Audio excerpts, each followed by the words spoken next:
2014 সালে 15 ফেব্রুয়ারি আমাদের সরকারি বেনাপোল সরকারি প্রাথমিক বিদ্যালয়ের বাচ্চাদেরকে বার্ষিক বনভোজন ছিল।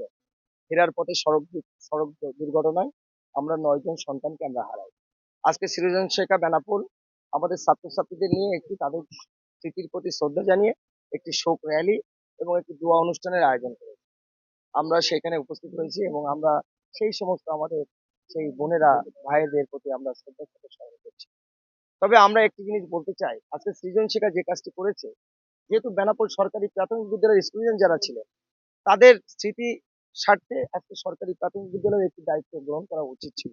প্রতি বছর তারা আগামী দিনে, এবার করেনি কিন্তু আগামী দিনে যেন প্রতি বছর এটা অত্যন্ত যথাযথ মর্যাদার মধ্যে দিয়ে যেন এরকম তাদের স্মৃতিচারণ একটি অনুষ্ঠান করে এই আহ্বান রাখছে। সাথে সাথে পৌরসভা একটি স্মৃতি ফলক এখানে করেছে তাদের স্মৃতির উদ্দেশ্যে, আমরা ধন্যবাদ জানাই। কিন্তু এবার আমরা দেখতে পেলাম যে তারা এই স্মৃতি ফলকটি পৌরসভার পক্ষ থেকে কোনো পরিষ্কার পরিচ্ছন্নতার কাজও করেনি এবং তারা কোনো উদ্যোগও গ্রহণ করেনি। আমরা এই প্রশাসককে, পৌরসভা প্রশাসক এবং বেনাপোল সরকারি প্রাথমিক বিদ্যালয় আগামী দিনে আমাদের সেই সমস্ত বাচ্চাদের সাথে আমরা শ্রদ্ধার সাথে স্মরণ করতে পারি, সেই জন্য তারা আগামী দিনে অগ্রণী ভূমিকা রাখবে বলে আমরা প্রত্যাশা করি।